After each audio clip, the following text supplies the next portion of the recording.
What's going on, everyone? It's the Tyrant here. Welcome back to my Halo Q&As. It's my favorite series to do because I get to interact with you awesome human beings. Today's video is brought to you by Good Game Talks. Good games, great conversation. Definitely follow them on Twitch. So let's go ahead and get started. We had a lot of great questions this week, and we'll get started with the first one from Luke Skywalker II. And Luke Skywalker asks, "It's been a long time, my old friend. I hope you're doing well in these crazy times and that you and your loved ones are safe and happy." Well, thank you. But anyway, here's my question for the next Q&A. With the reveal of Halo Infinite being the first full-blown open-world Halo game, I can't help but be excited for what that could mean for Forge. Do you think we'll have many maps the size of Forge World, or maybe even larger? Yes, I do. You know, Halo 5 has had the most complex Forge mode that we've ever seen, and I imagine that they're going to be topping it for Halo Infinite. Now, Forge World was a map, believe it or not, that I was not that impressed with. In its size, yes, but it had a lot of rough terrain, aside from the Blood Gulch area, or Hemorrhage area, I should say. So, my personal favorite Forge map of all time is Sandbox from Halo 3, but you guys let me know what your favorite Forge maps have been throughout the Halo saga, and I hope that answers your question, Luke. Thank you for stopping by. Our next question comes from Spewer Fewer. Haven't heard from you in a while. It's good to see you back here, my friend. Halo Q&A. Hey, Tyrant. It's been a long time since I asked a question on your Q&A. Hope you are doing all right. With Halo Infinite coming out soon, I hope, how would you feel about the level design? Do you think they'll be linear, open, or a combination of both? I always thought that modern games would fall to linearity. I know it's supposed to help the player get from point A to point B without getting lost, but I really want to see open levels with several objectives you could tackle in any order you want. Like the level Halo in Halo CE is a perfect example. I personally feel like CE achieves the perfect balance of linear and open levels, but what do you think? Which levels in the Halo series should Halo Infinite take inspiration from? Well, I think you hit the nail on the head on this one. In fact, from the gameplay demo that we saw, it looks like it was similar to the mission Halo in Halo Combat Evolved, in that you had 3 objectives, and you could go to which objective of your choosing.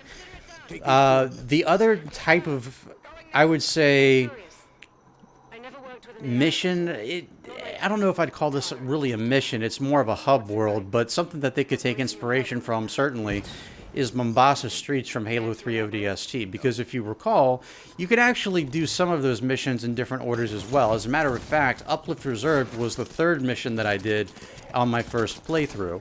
So, personally, for me, I think Mombasa Streets would be an excellent example. And ironically enough, what we saw in Halo Infinite, speaking of Halo 3 ODST, they had a map similar to what we had in Halo 3 ODST. So my hope there is that they do something very similar to that. But as you mentioned, I think the second mission in Halo Combat Evolved is definitely a great example of open world gameplay, that you still have linear options, but you have choices that you can make as well. And so I'd love to see that return in Halo Infinite. That's an excellent question, Spewer Fewer, and welcome back, my friend. Our next question comes from Derek Stegall. And Derek asked, do you want Q&A? Do you want Halo Infinite to have Marines with you again? And if they do you want friendly Spartans to be away if you're playing solo, or do you want them to return? So this is really a two-part answer here. First of all, I love the Marines. That was one of the things that got me hooked on the original game, because it was the first time that I had an entire team of allies helping me out as I was progressing through the missions, and I loved their banter, and their overall demeanor is just amazing. And it's something that I really missed in Halo 5, because we didn't really have Marines aside from just a few little segments when you're on the world Meridian. Aside from that, it was just you and your Spartans. So I would love to see Marines return. I think they're an excellent addition to the game, and certainly a paramount feature that needs to be in Halo Infinite. Now, in terms of other Spartans, from the gameplay demo that we saw, it doesn't look like the squad system is going to be returning. Personally, I'm a little bit disappointed in that, because I know this is a controversial statement, but I actually like the squad system in Halo 5. I like the idea that you're never fighting alone. To me, that's like having Marines with you all the time. And we've never had a Halo game like that before. The other nice thing about having the squad system is it allows for bigger battles. It's a little bit more balanced since you have 3 friends by your side while you're going up against the Covenant and whatever enemies that you're fighting against. So it's a system that I'm going to miss personally, and maybe we'll see some DLC in the future where they'll add it back. If that's the case, to answer the latter part of your question, yes, I would like to see the Marines and Spartans with you at all times. I think that would make for some very grand battles, and it would be a lot of fun. But you guys let me know in the comments below. This is what I want to know from you guys in the comments below. Do you like the squad system or not? And if you don't, why? So our next question comes from CFunk99, and CFunk asks, Q&A, what do you find more difficult to complete, the Arcadia missions from Halo Wars 1 or Halo 2 as a whole? Oh, this is an easy one. Halo 2, by far, is much more difficult. I know the Arcadia missions in Halo Wars get a bad rap, but it only took me about a day or so to actually make a solid Legendary walkthrough for them, which you can find on this YouTube channel, by the way. And they are tough missions, don't get me wrong, probably the toughest in the game, but I honestly didn't find them that difficult. As long as you have the right strategies down, you're in pretty good shape. Halo 2 is a different animal altogether. Halo 2 has been out for almost 16 years now. I still have trouble with it, especially on Legendary. And it isn't just the Jackal Snipers either. It's the fact that the Jackal Snipers can be in different places, spawn in different numbers, they one-shot you. The game as a whole has more tough missions in my top 25 hardest Halo missions of all time than any other Halo game, with the runner-up being Halo Combat Evolved. Both those games had some very difficult segments, but Halo 2 definitely tops the charts on that one. I still cannot beat Gravemind on Legendary without dying unless I use the Envy Skull glitch, which if you don't know how to use that, I have that on this channel as well. But there's that, there's the mission Regret, there's the mission Oracle, and all of them were extremely difficult for me on Legendary. And they still are to this day. So I definitely have to say Halo 2 as a whole is a much more difficult. It's not, like I said, it's not just the Jackal Snipers. The Flood are more difficult in that game. The Brutes and Elites are definitely very difficult in that game. You have flying Elites in that game, which is insane. The Brutes are like bullet sponges, and unlike the ones in Halo 3, that is. And it's quite a bit to deal with. It's also a long game. It's got 14 playable missions, and I gotta tell you, when I'm playing as the Arbiter, I like using the camo as much as I can, especially on Legendary, even though it doesn't last very long. As the Chief, I miss it, and so I have to have the Envy Skull on when I'm playing as the Chief, because otherwise missions like Gravemind and Regret are just way too difficult for me. And this is coming from a guy who's beaten Halo 3, Halo 3 ODST, Halo Reach, Halo 4, and Halo 5 campaigns on Legendary with all skulls on, no saves, no deaths. So if I can do that, and I'm not trying to boost myself up here, but if I can do that with those Halo games, and I still have trouble on Halo 2 Legendary without the skulls, to me, Halo 2 will always remain the toughest Halo game of all time. But you guys let me know in the comments below, what to you is the most difficult Halo mission that you've ever come across? And this is across all Halo games, not just the mainstream ones, but you can also include Halo Wars 1, Halo Wars 2, as well as Halo Spartan Assault and Spartan Strike. But let me know in the comments below. Our next question comes from Ellie Brickmad Gamer, and Ellie asks, "Hey Tyrant, Brickmasters Love here again from Twitter. I was watching your old walkthroughs earlier and had another good question.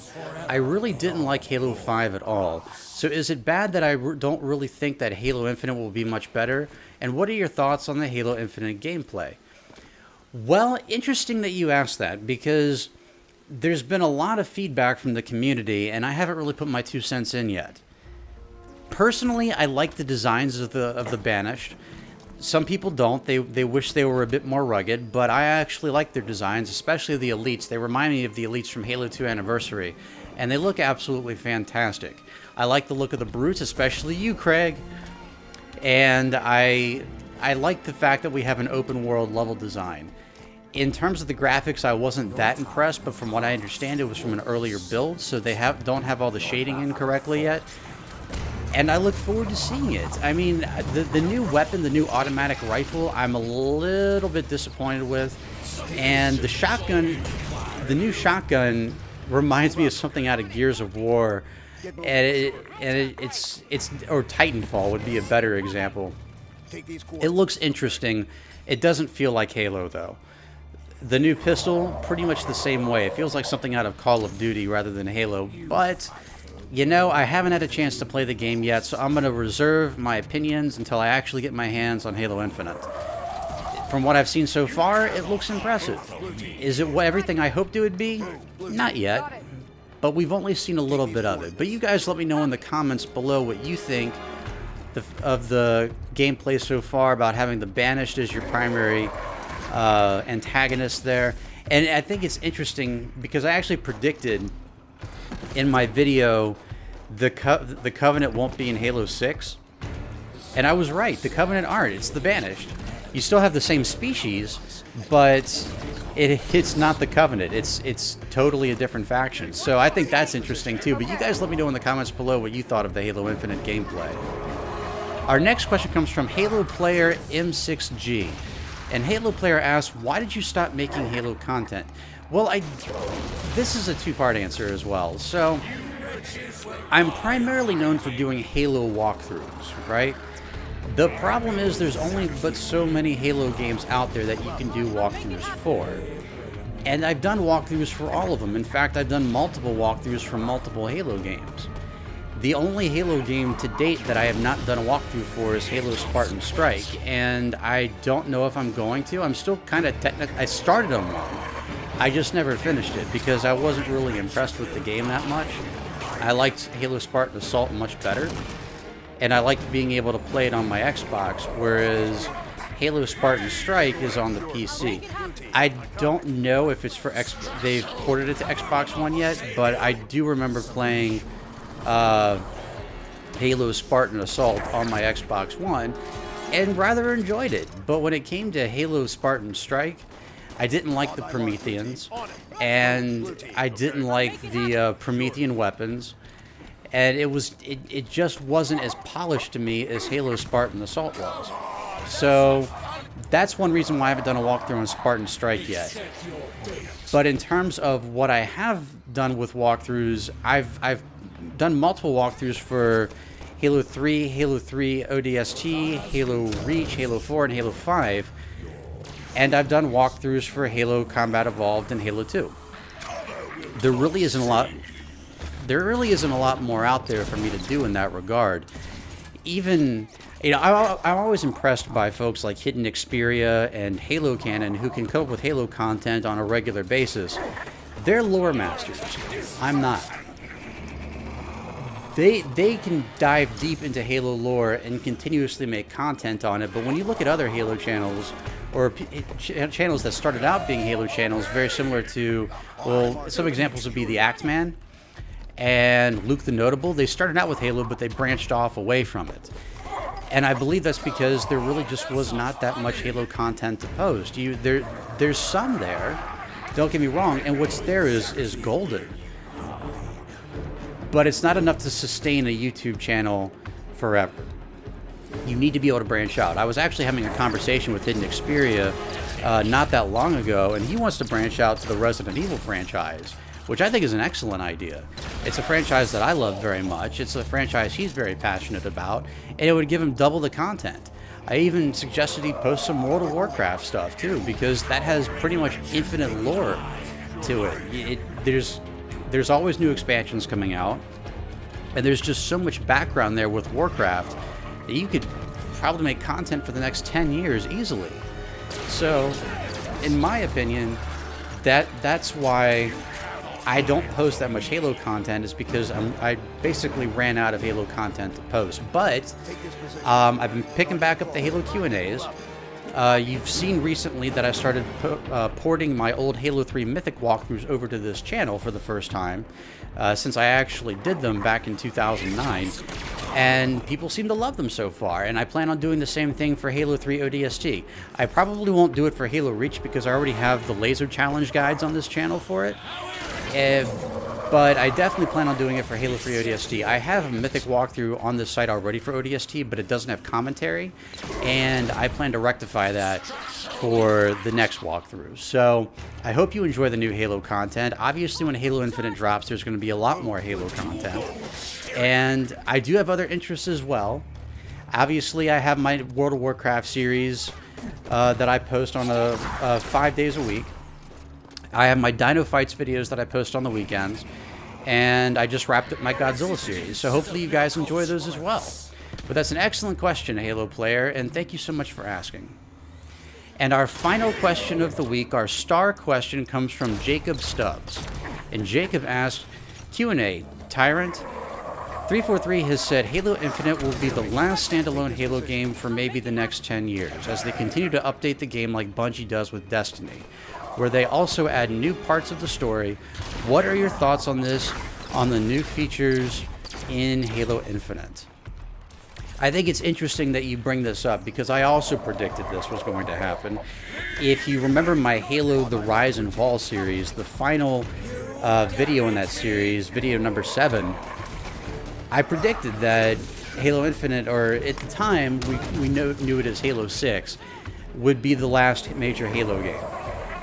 And primarily because A, would bring a close to the current trilogy, B, because I wanted it to be open world and they could add more DLC to it as you go along, and I didn't want them to be popping out linear Halo campaigns every couple of years, but rather actually take something good and expand upon it. That's what I would have loved to have seen with Halo 3 back in the day. And they sort of did that with Halo 3 ODST, but I would have loved for them to keep doing it instead of coming out with Halo Reach, and then Halo 4, and then Halo 5.